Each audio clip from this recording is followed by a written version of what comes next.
All right, ladies and gentlemen, you are in for one big treat today. We're going to do a checkup from the neck up with former Tony Robbins top speaker and trainer, Stephen Hilgart. It's been a while since we've seen you, Stephen, but we love you, and we're bringing you on next right here on Cliff's Notes. Real estate agents, are you struggling with the day-to-day grind, dialing for dollars, putting in hours of floor time with little to show for it? Are you looking for tips, tricks, and tactics to accelerate your career as an agent that will have you closing more homes, working with more clients, and earning more money than ever before? Hi, my name's Cliff Freeman, and I've spent the past 2 decades of my real estate career running one of the top brokerages in DFW and personally coaching over 1,000 high-performing real estate professionals across North America. I created this podcast to share the strategies and tactics you need to explode your real estate business. I guarantee it. Man, we're guaranteeing it. And I'll tell you, this is one cool cat. You know what? Yeah, no, Stephen's the real deal. Do you remember when he came down and keynoted our Billionaire Mindset event last year at the Renaissance Legacy West? Yeah, he had the whole room silent. I mean, this is 8:30 in the morning. They were silent, and then all of a sudden it's like they went crazy. Right. The energy was up. The energy and the content that he delivered was unbelievable. We got to get him back here in Dallas. For a live event. Yeah, for sure. Oh, without a doubt. Yeah. And without further ado, let's go ahead and bring Stephen on, man. How are you, my brother? Great to see you again. It's better to see you guys, as always. Well, I'll tell you what, man, it has been too long since we fellowshipped and broke bread. What does it take to get you to come to Dallas these days, man? Brother, it's a quick flight for me from Arizona, so I just got to get out there. Well, we're going to wait for the weather to settle down a little bit. We've got a guest in that flew in from Scottsdale yesterday, and thank goodness he moved his flight up because it was a little rough dodging tennis ball hailstones and some tornadoes in a couple of places. I saw that. Yeah, it's been pretty crazy. But speaking of crazy, it's been about a year, I guess, since you actually ventured out on your own, and man, I just can't wait to catch up with you and find out what kind of great things you've been doing. What's been going on in Steve Hilgart's world these days? Man, that's a big question, as always. You guys know me pretty well, but for anybody who doesn't, for the last 8 years, I was essentially the top speaker trainer for Tony Robbins. And so I lived on the road and traveled from hotel to hotel and did all that. But in a previous life, I was a marketing consultant where my big promise was I'll double your business or you don't pay me. And I like to eat. So I got pretty good at doing that. And since leaving Tony, I've had I had a lineup of customers and clients who were like, hey, you're free. Can I use you? Can you come help me with my business? So I've been doing a lot of fractional CMO work and coaching and consulting for a lot of very large businesses up in the 8 and 9 figures. So that's been a blast. It's been a lot of fun because it's not just business strategy, but it's psychology. At the end of the day, it's if a business isn't growing, it's not always because they're not doing the right things. It's because maybe they don't believe they're going to work. So, boy, that's a writer downer right there. Yeah. I'm telling you, we're already starting with the writer downers. Here we go. Look out. And if you're in the audience and you don't have a clean 8.5 by 14 legal pad and a full pen with lots of ink in it today, yeah, and you can always, everything. As an audience, drop your question into the oh, that's right. We do have live questions. Yeah, absolutely. So if you're catching this live, drop those questions in. Travis will keep an eye on it for us for sure. So marketing, man, that's just what drives business. Boy, you were a driver extraordinaire. I mean, you've had done over 5,000 live events. Did I recant that correctly? And that's just for Tony. Just for Tony. Wow. Okay. Wow. And Tony's no slouch. I mean, how big are these crowds that you speak to normally? You know what was interesting? My role for Tony was to be an extension of him and also to be a bit of a bridge. Because, you look at Tony and, okay, he's got 300-400 companies now, $9 billion a year. There's a lot of people everyday person who doesn't even know Tony Robbins, number one, but number two, it's like, oh, that's way so far up there that I can never do that. So I was, this is going to sound a little weird, but I was supposed to be Tony 20 years ago when I went to go speak to audiences. So I did everything from 10,000 people, 5,000 people, down to the, used car lot on a Saturday morning with 7 car sales guys while they're smoking a cigarette and drinking a Monster. So I've done everything at this point. Wow. Well, what is your favorite thing to do, Stephen? I mean, you had that audience that we had of several hundred real estate agents here in the Renaissance Hotel.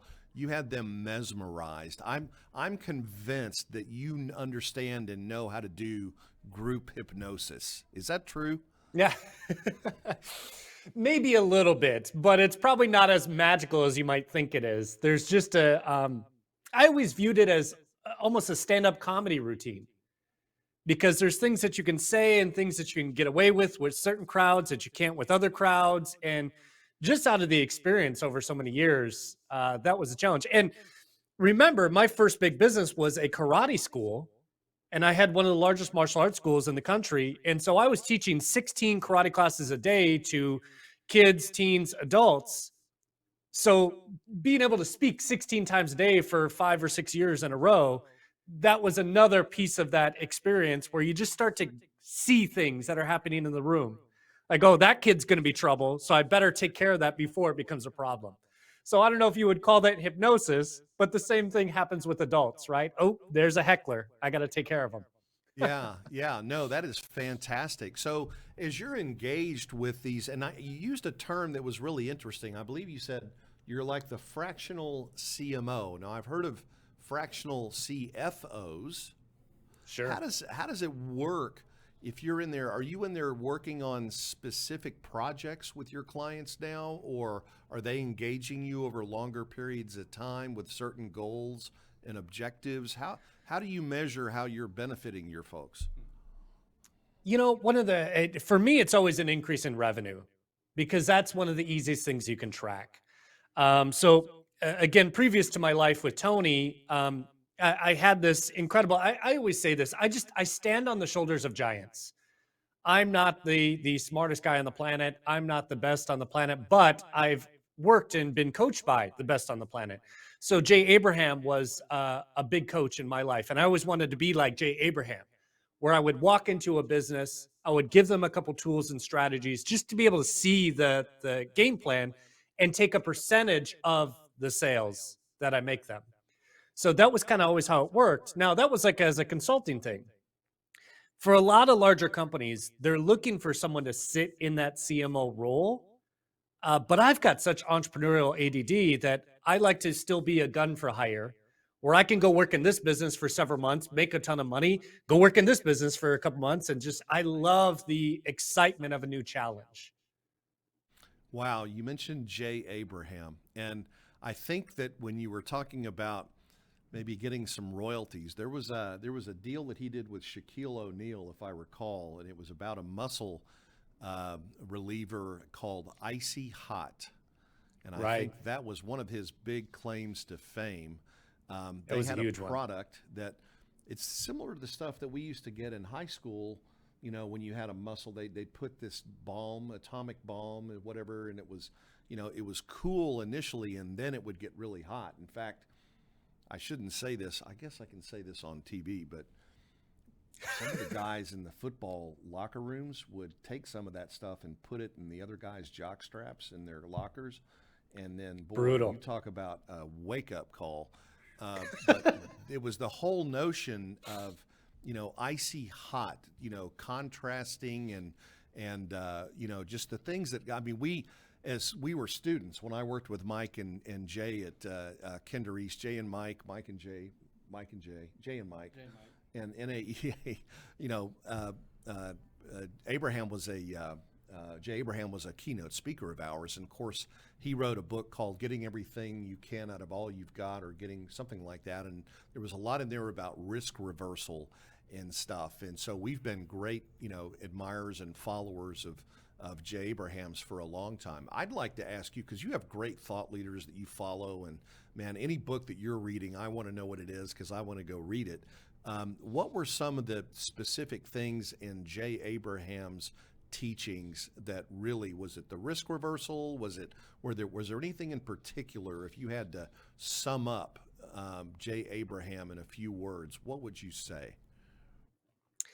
If I can sit and brag for myself for just a second, I've just obsessed over Jay's material for so many years that I have it somewhat memorized, and I just translate it into English. So when I talk to my clients, I sound like a genius, right? But really, I'm just kind of parroting Jay, and Jay does not speak English, clearly. If you've ever heard of anything that he's ever said, there's only 3 ways to grow, to generate, to build, to increase, to transform a business. I would just say that there's 3 ways to grow a business. English, right? But that's Right. one of the biggest things that I got from him was there are only 3 ways. Get more customers, get them to spend more money, get them to come back more often. And if you just look at those, I mean, you can spend a lifetime studying those 3 categories, those 3 areas. And then there's all these tools and strategies and tactics. Like you said, how do I acquire more customers? Well, one of the ways to build trust is, like you just said, risk reversal. So if I'm not using some sort of a risk reversal strategy in my get more customers column, I might want to take a look at that. Example of, I can name one in the real estate business, like the guaranteed sale program. What are some other risk reversal things that in other industries that you think are really compelling? I write a little bit of a newsletter for my clients and my coaching students and stuff like that. And one of the things that we just did recently was how to make better offers. And there's about 9 different ways to make an offer. Hey, I've got this banana, give me $1, I'll give you a banana. That's one. Or you can say something like, okay, here's a banana, give me $1. And if you don't like the banana, I'll take the whatever's left of the banana back and you get your $1 back. But the ultimate risk reversal is, hey, I'll give you this banana. You don't pay me until after you've eaten the banana. And if you like the banana, then you pay me. If you don't like the banana, then you've already had the banana and you get to keep your money anyways. So there's 0 risk. It's like the ultimate risk reversal. Or a better way to say it is, banana is kind of a silly example, but like a book. Hey, I tell you what, I'm going to ship you this book for free. And I'll just hold your credit card. I won't charge you for 30 days. If you like the book and you want to keep it, we'll charge a card. But if you don't like the book, just let us know. You get to keep the book and we'll never charge you. That's like the ultimate risk reversal. Wow. You wouldn't want to do something like that if you were a heart surgeon, would you? It might be a little tricky. So you mentioned your newsletter, Stephen. Is that a newsletter? Is it a public newsletter? Do you have an inner circle group? How can people get to know you better, I guess would be a good question. Yeah, I've recently started a free newsletter where I'm, just sharing a lot of these big strategies. When I do consulting, when I do coaching like that, usually it's a little bit out of the price range of the average business owner. But I hate to be that jerk that's like, you can't afford it, so you don't get access to this. I mean, I like to just give a lot of that away for free. So, I have a little newsletter, stephenhilgart.com. They can get it all for free. Like, it's cool. So. Okay. And you say business owners. Does your work and material apply across all industries, or is there a particular place where people would best benefit from what you teach? That's where the challenge is. So as a marketer, I should tell you that, hey, you got to work with one vertical, one type of person, one type of thing. I don't take my own advice because I do have that entrepreneurial ADD that I like to work with everyone. Imagine the real estate world. There's 28 different people who benefit from a single real estate transaction. I like to work with all of them. And they're all very different and unique with unique challenges. And it's like a puzzle for me. I just love that. So the answer is no. Entrepreneurs, all shapes and sizes. But you do work with a lot of real estate folks, right? That was kind of a ancillary thing that happened because of Tony Robbins. So if you think of Tony's mission, his goal is to transform someone's life. And one of the easiest connections to make from a strategic standpoint is, okay, I'm working for Tony Robbins. What's the best way to put butts in seats at this seminar? Well, it's a personal development seminar. And the challenge with that was always nobody wakes up in the morning saying, gee, I could really use some personal development today. That's not exactly the greatest sales pitch. So I had to find audiences for him that already got it. And by got it, I mean, they understood if I work on myself, I get better at my skills, I make more money. And real estate agents, insurance agents, financial advisors, title reps, you name it. Those are the people who already kind of get it. Sales, I'm gonna make more money. If I get better at mindset, I'm gonna make more money. So that was kind of where those, 5,000 talks for Tony, probably 1,500 of them were for real estate audiences. So very interesting. I didn't realize that. Although I will say that our Build conference is certainly a bunch of real estate agents, isn't it? Yes, quite a few. Very successful ones. Stephen, what is, I was admiring your clothing before the show here. What is The Path? What is that all about? That's been my little coaching group that's been going for about 4 or 5 years now. That was kind of my, Tony, it's interesting having conversations with Tony Robbins, right? There's never any just like, how's your salad? It's something deep and emotional the moment they do that. One of the last talks I had with Tony before I moved on to go back to do my own thing, I go backstage. We had a sold out event. It's absolutely incredible. And he looks at me and one other guy on the team and he says, what the hell are you guys still doing here? And I'm like, wait a second. Hey, hang on, Tony. Like, I'm all about this mission. He says, you guys were supposed to learn this stuff and then go do it on your own. You weren't supposed to stay here forever. And I had been there like 8 years and my buddy had been there for 12 years. And so both of us kind of had that little seed planted in the back of my mind. We better go do something. But for years, I had wanted my own private practice where I could teach some of these things and have a playground where I'm like, I've got this strategy and I want to share this with somebody. So I had it was really inexpensive little mastermind. And I had, at the beginning, I had about 72 people in there. And everyone who stuck with it, which was about 50%, every single one of them has at least doubled their business in the last 2-3 years. Most of them have gone 5X or 10X. So it's been fascinating. And so it's almost 100% success rate for everyone who stuck with it, right? There's a lot of people who do it and they quit or they give up and they do whatever else. But everyone who stuck with it, I have 100% success rate. That's, it's interesting hearing your statistics and stuff. We see a lot of people start the real estate business and only about 12% even renew their license after their first anniversary, right? Yeah. Right. What's going on? How, that's one of the things that as attractors and recruiters and building business builders in the real estate side, we struggle with, because I often tell people, it's like, look, when I want your success more than you want it, we've got a problem here. Right. And, I need help, Stephen. What can I do to get these agents to commit to doing the right thing for themselves and for their families and having the discipline that's required to be in the real estate business? What am I doing wrong, man? Obviously, it's you. You're not doing anything wrong. You're amazing. Both of you are absolutely freaking incredible. So don't beat yourself up too much, because you look at the stats and you're right. It is 12% or 13%, 11%, whatever you want to say. But what's fascinating about real estate in particular is what's the mindset that people use to get into real estate? They don't say, oh my God, I was born for this. They hate their job. They hate their work. They went to school for something they don't want to do anymore. And they're like, real estate license, I'm going to be rich. And that's the mindset they come into. And I don't want to work hard, so I'm going to go be a real estate agent. I want to set my own schedule. But their idea of their own schedule is, whenever they want. When as well as anybody else, real estate is a 24/7 game. Any business is a 24/7 game. So transitioning the mindset from employee to business owner, it's challenging.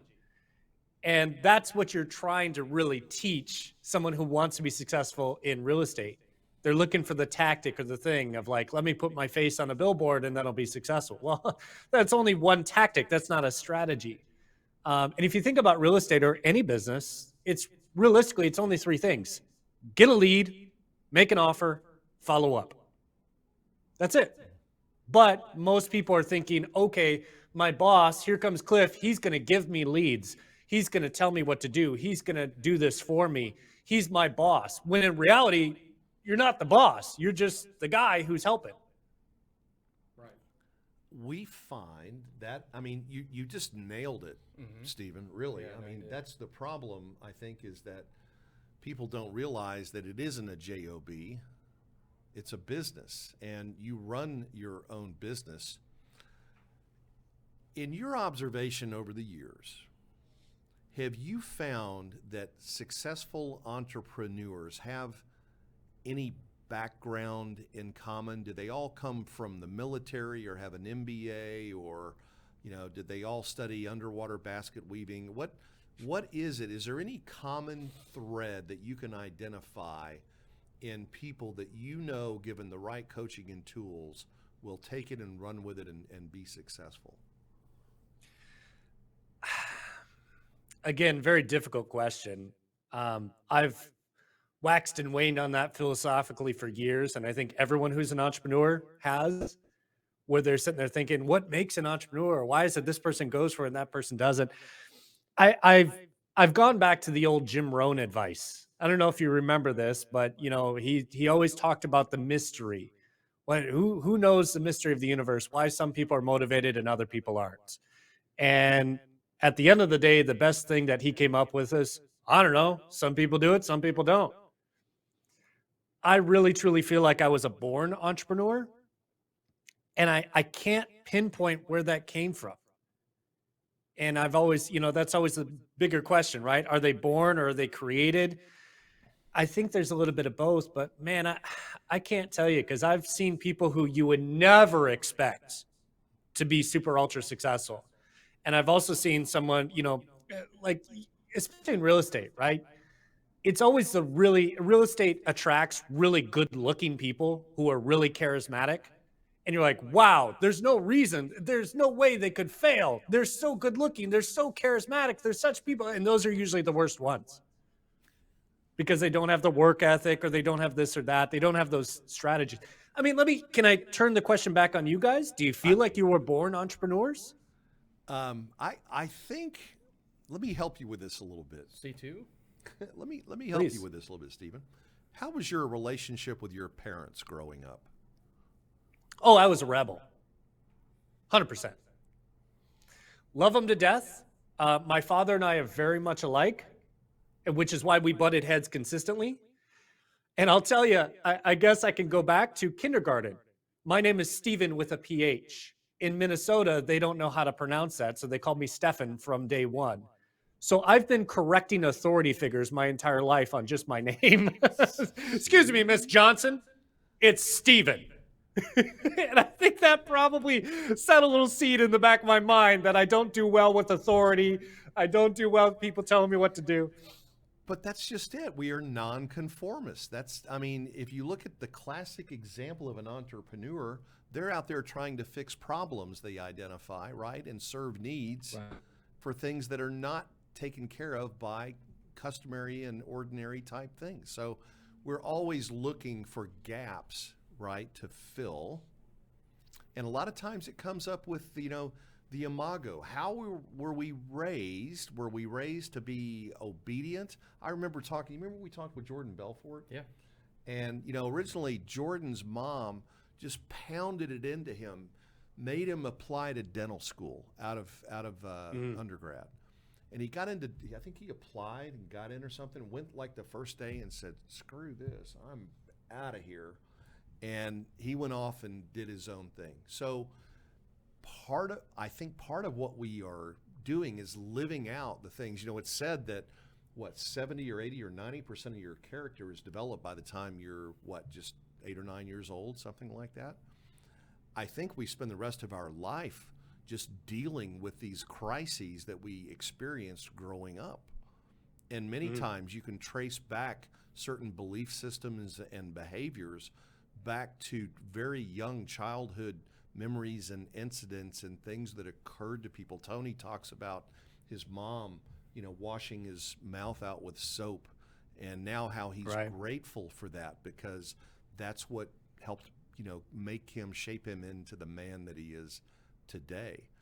So I heard someone ask Robert Kiyosaki one time, Stephen. I know you know who Robert is, and of course. They asked him, what's the best personality or place from career standpoint to come from to learn how to be really good in real estate? And you know what he said? It was really interesting.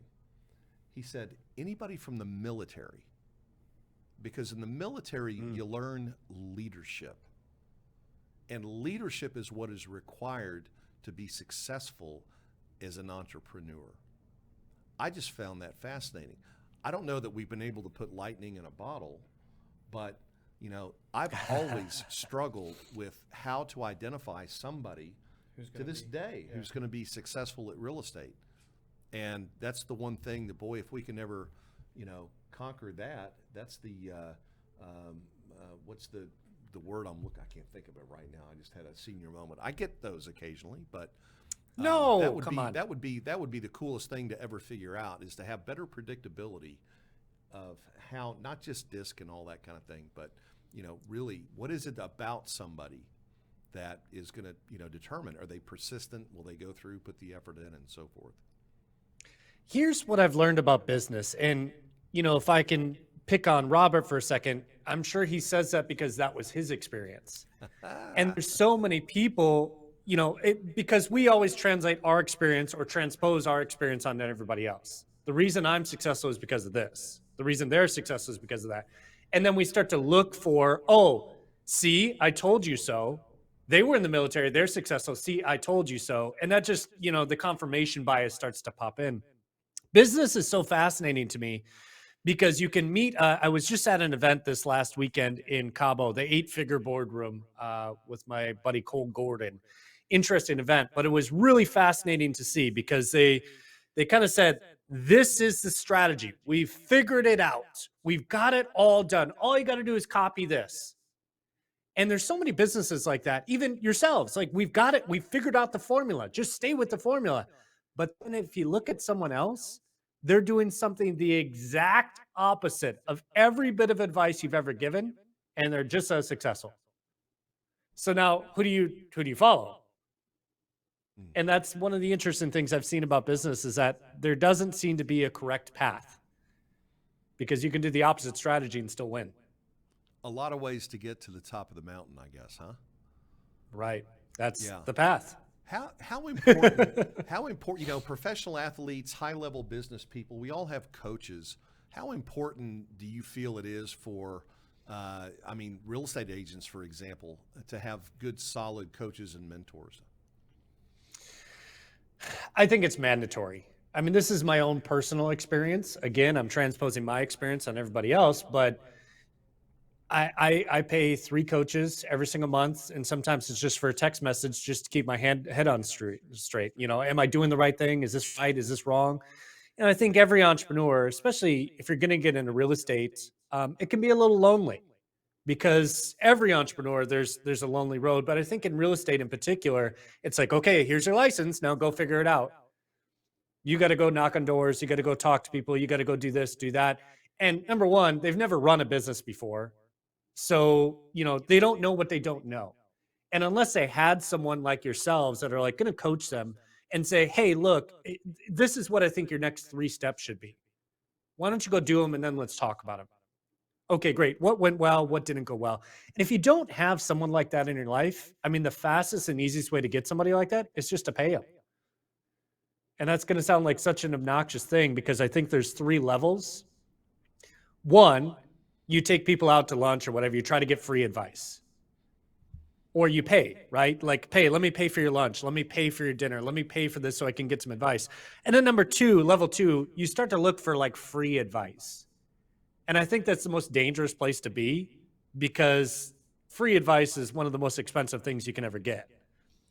But then when you really want to get around really high level people, you just pay. And all of a sudden, I've got multiple billionaires' phone numbers in my phone here because I paid to go to an event where they were.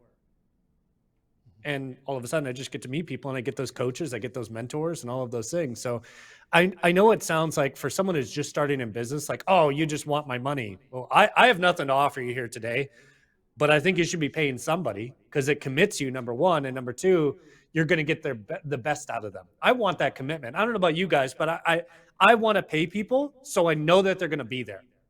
Hey, you owe me now. How does somebody go about finding a coach? What are some of the metrics that you look at, or can somebody look at in finding somebody that they want to be coached by?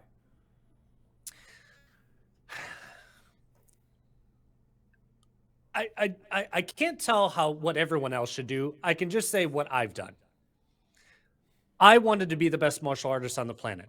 I wanted to be world champion. I wanted to go do this. So I went and found world champions, and I paid them what little money I had as a teenager to go fly around the country, to go get private lessons and do that. And because of that, I got good. But I was super clear on my goal. I want to be a world champion. You're a world champion in this thing. I want to be like you. So let me go learn from you. And I would find multiple coaches in the martial arts. When I opened my karate school, that was the same thing. My goal was I want to have the biggest, baddest school in the world. So I went and traveled around and found people, and I just said, hey, you've got a school that's twice the size of mine. How the hell did you do that? Can I just pay you? Can I give you some money? Can I do something for you? And because some people don't even want the money. They want something else that's more valuable, which is time, or which is, something that you can give to them. So I did that. And I became really successful in the martial arts. I did the same thing with marketing consulting. I said, okay, I want to be one of the best marketers. Peter Drucker said it best back in the day. He said, business is only two things: innovation and marketing. My belief was, I don't have a creative bone in my body, so I better learn how to be a good marketer. So I went and found the best marketers. I chased down Jay Abraham. I chased down Chet Holmes and everyone you can think of as far as Frank Kern and John Carlton and Gary Halbert and all of these legends in the marketing space. I chased them down. I stalked them. And I got pretty good at marketing because of it. Same thing with Tony. This is why I went to go work for Tony. Was I said, if I could not fail, what would I do with my life? And I wanted to be in personal development. I wanted to help entrepreneurs, and I wanted to be able to help people with their mindset, psychology, and all of those things. Who's the best in that industry? Well, it's Tony Robbins. Well, let me go stalk this guy until I can get a job and go work with him and learn from him.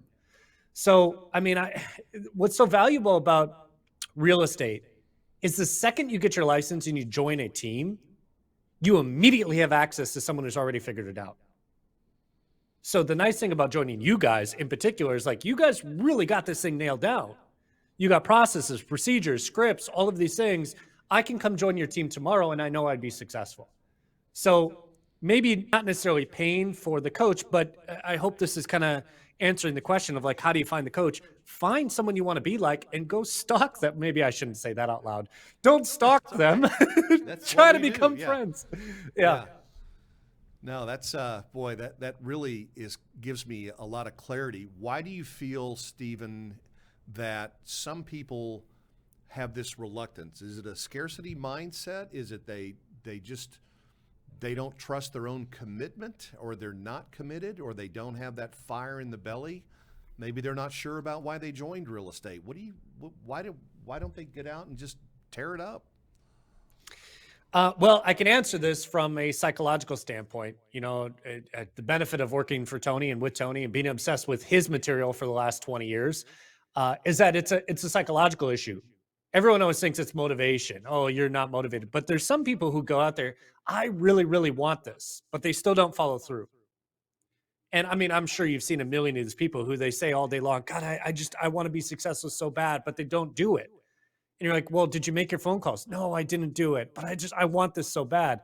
And here's what it is. There's only two things that stop people: an internal conflict or an emotional block.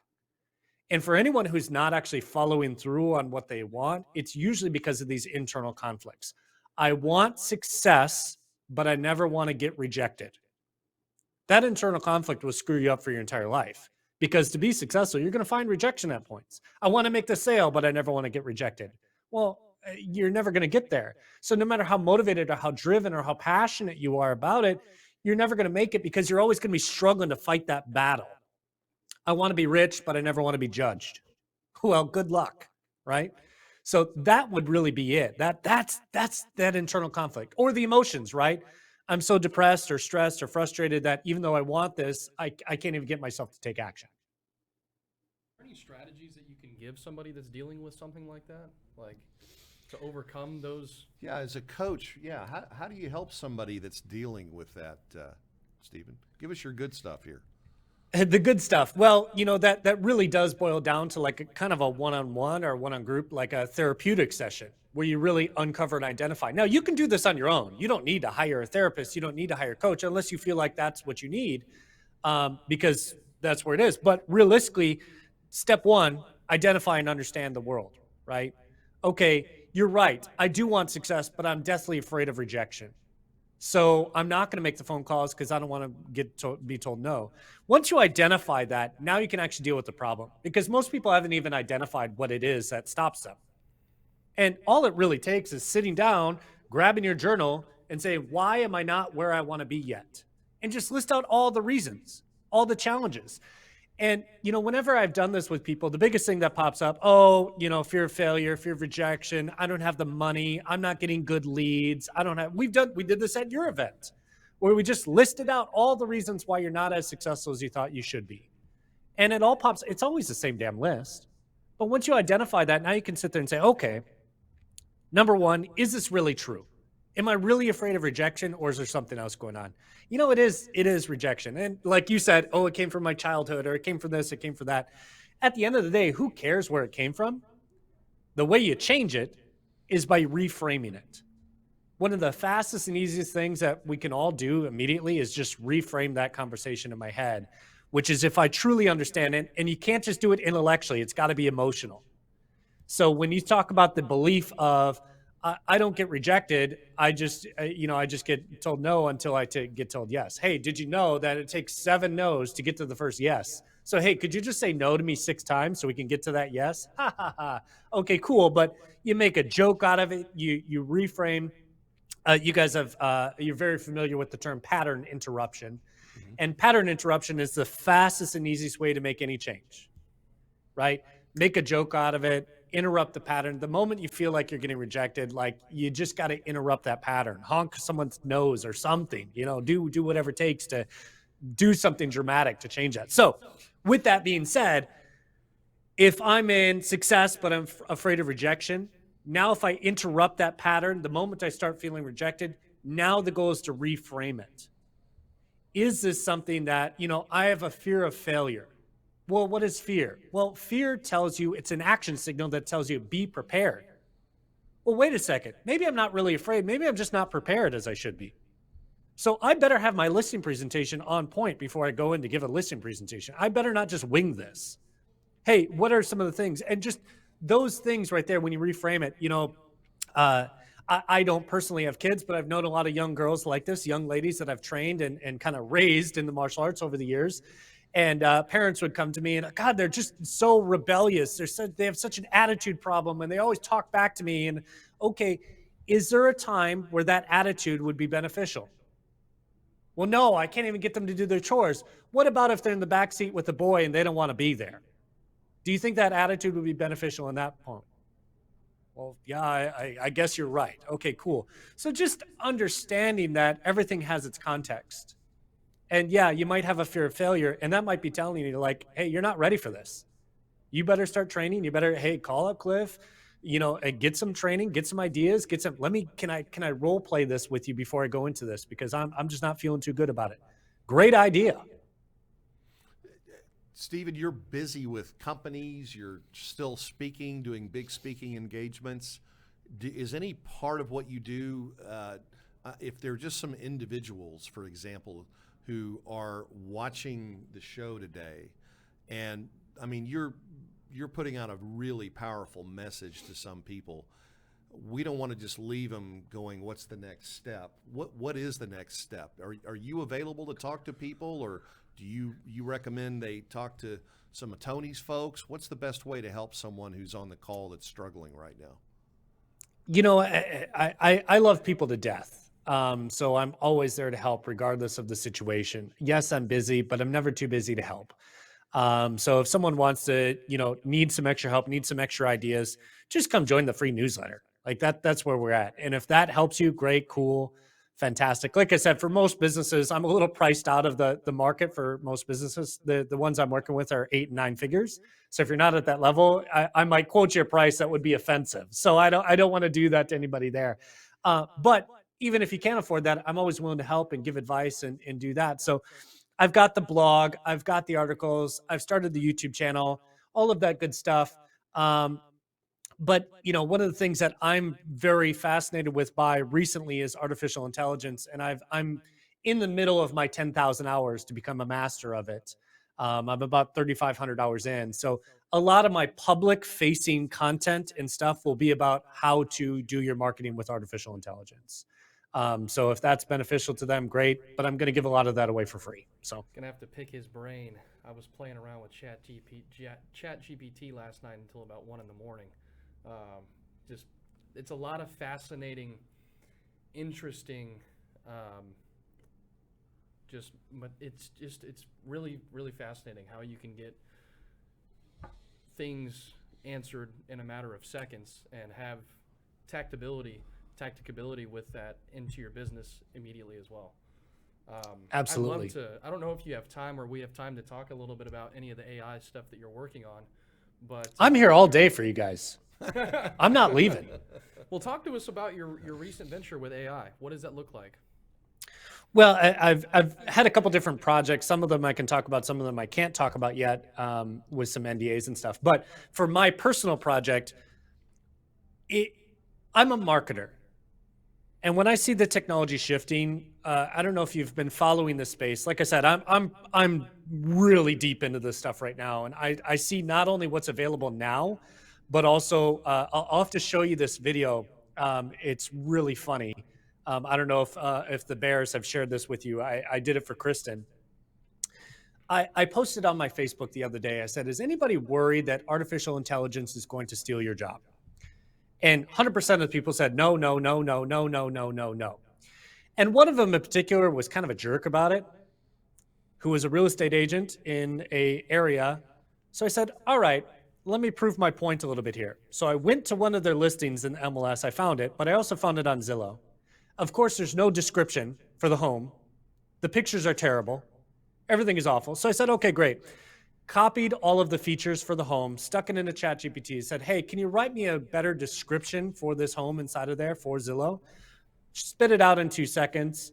Could I have edited it? Sure. But it was better than 80% of what I could do in a second, right? So I took that, I said, great, this is a really good description.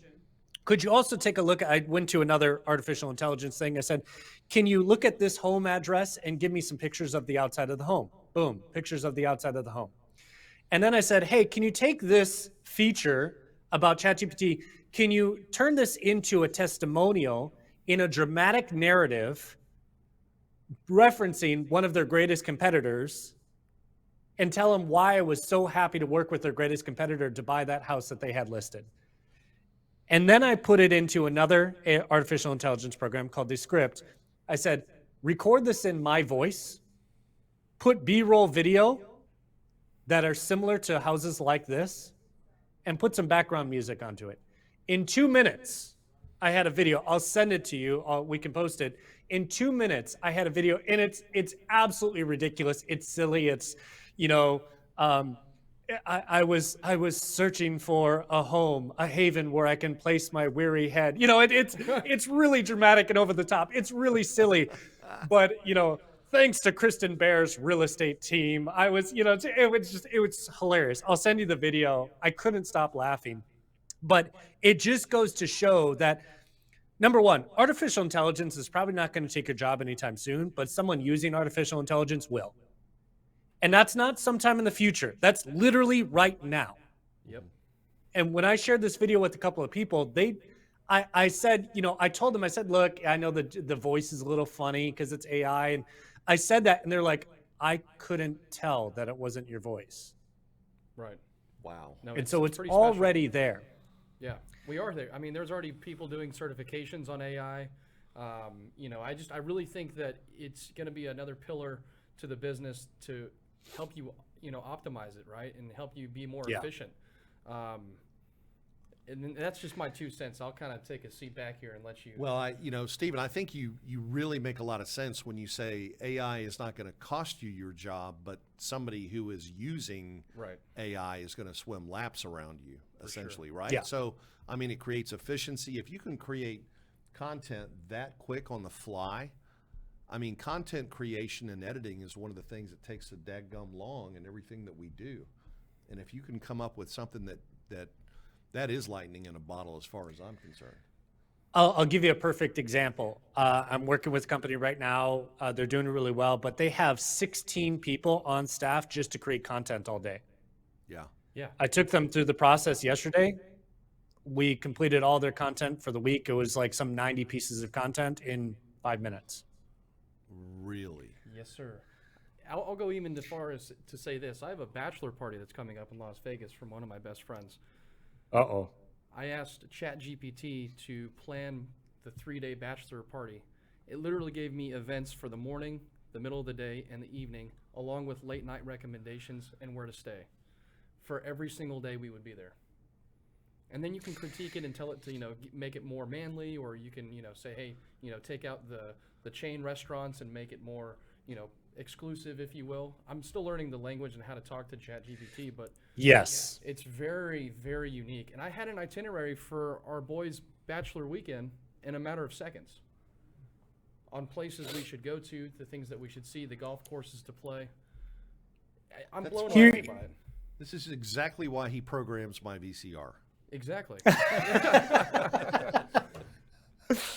Well, here's what I'll...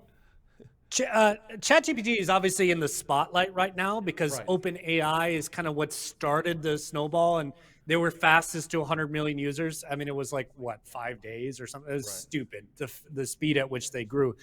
But I will just say right now, there's a lot of other versions and a lot of other things. If you don't have ChatGPT open at all times on your on your computer, you're falling behind. Right. Because, I mean, I can literally grab my notepad here and I can do math. I can figure out the math, fine. But what do I use? Anybody? Calculator. A calculator. Right. ChatGPT is your new calculator. 100%. Any idea, anything that you're going through, if you don't use that tool, I mean, you are literally falling behind. And nobody is using it right now. Now, time out for just a second. Here's one of the dangers. There's a lot of grifters that come into the world right now. And I don't know if this is, they said there was the information age and the industrial revolution. I truly believe we are in the age of grifters who are just coming around, the old snake oil salesmen that are coming by. You'll see ads nonstop in your feed right now of like, here's 1,000 prompts for ChatGPT. Pay me $100 for this. All they freaking did was went into ChatGPT and give me the 1,000 best prompts for this. And they put it in, copied and pasted, and they're charging people for it. It's like ridiculous. So people are going to get taken advantage of in this new world. And you got to be a little careful of that. But yeah. Well, and I guess we can't go down this rabbit hole. We don't have time. But what if somebody, that wants to have a bad influence, like a foreign government wants to get in there and start perpetrating, things that are untruths, and making it's already it seem happening. Real. Well, I know it is, but I mean that's what Elon Musk is kind of really concerned about. That we could be leading a whole generation astray depending on how this is managed. So I don't know. I absolutely get the point, and I understand the argument. But here's the thing that I don't know why anybody is not talking about this. Pandora's box is open. Yeah, it's done. There is no going back. This is something. It's already essentially self-replicating. And there's many different people. Just because one person says, "Oh, we should use this for good," doesn't mean someone else can't use it for bad or whatever else. But yeah, I mean, this is the new world, and we're gonna have to learn to live in it. And it's gonna be a violent transition. Well, I mean, hacking and things like that. How do I hack the electric power grid or, whatever? Who knows, right? Well, we'll just have to. But then, if you think about it, you could also use it to protect those things. True. So it's going to be a silly battle. I don't know if you guys ever heard of this, but this happened several years ago in Japan. The police and the Yakuza, the Japanese mafia, were going back and forth because the Yakuza started using drones to deliver drugs throughout the city. And so the police went, and they couldn't just capture these, so they had to get their own drones with little nets. And so all around the city, the Yakuza are flying these little drones, and the cops are chasing them down to try to capture it. And the cops came out and did this interview and said, "This is the most fun we've had in years." And it's absolutely ridiculous. But if you think about that, that's going to be the same thing in AI, where some people are going to try to use it for bad, and some people are going to use it for good. And again, at the end of the day, it just is now.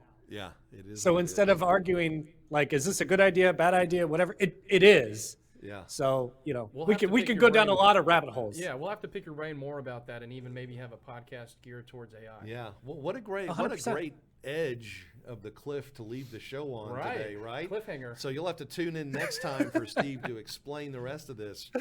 Stephen, will you come back when you get to that point? Course. And man, we love it. It's always great to see you, and can't wait to get you back in Dallas again to come in and train and work with us on our live events, man. You're invaluable, and we really appreciate you. And thank you for being here today. And Yes. We're at the top of the hour, so we're going to have to scoot. But man, it's always a pleasure. Again, if somebody wanted to get a hold of you, it's StephenHilgart.com. Is that correct? Yep, that's probably the easiest way. Or find me on YouTube. Stefan? I'm fairly easy to find. Who's Stefan? Stefan, yes. Stefan Hilgart. yes. Well, brother, take it easy, man. Like I Thank you, said, sir. we'll maybe we may be in Phoenix sooner than you'll be here in Dallas. If we do get that way, we'll look you up. Oh, cool. How's that? Yep. I'm ready. Thanks All again, right. Stephen. Yeah, appreciate you, brother. My pleasure. All right, ladies and Well, gentlemen. it's draft day. It's draft. Guess what? We had dinner at the Cowboys Club last night, and Yep. man, there is a buzz going on down at the Star. I got to tell you, Travis. Got some tight ends in the work, I think. A couple of offensive tackles. Unfortunately, they only have one draft for each 7 rounds. I don't know the That's it. schematics of that I think that's entirely, it, but yeah. that sounds about right. And the Rangers better go draft a bullpen, is all I got to say. Uh-oh. After getting swept by the Reds, Yeah. they that's 6-1, 7-1 lead, Yeah. and they blow the whole Yeah. darn thing. Yeah. Well, anyways, thank you again, Stephen, for being here. Mr. Freeman, you want to close us out? You want to pray us out of here? Yeah. No. Go All ahead. right. Well, you guys come back. Who do we have next week? Next week, I don't know. I'll have to go look. We'll put it in the notes. Yeah. That's what we'll do. All right. Well, you guys take care. If it wasn't for you, there wouldn't be any need for us. We're sending you much love from Lincoln Center, Dallas, Texas. Real News PR. Next week, come back and see us right here on Cliff's Notes. All right, folks, tune in to Cliff's Notes every Thursday at 1 o'clock Central for the tips, tricks, and tactics to explode your business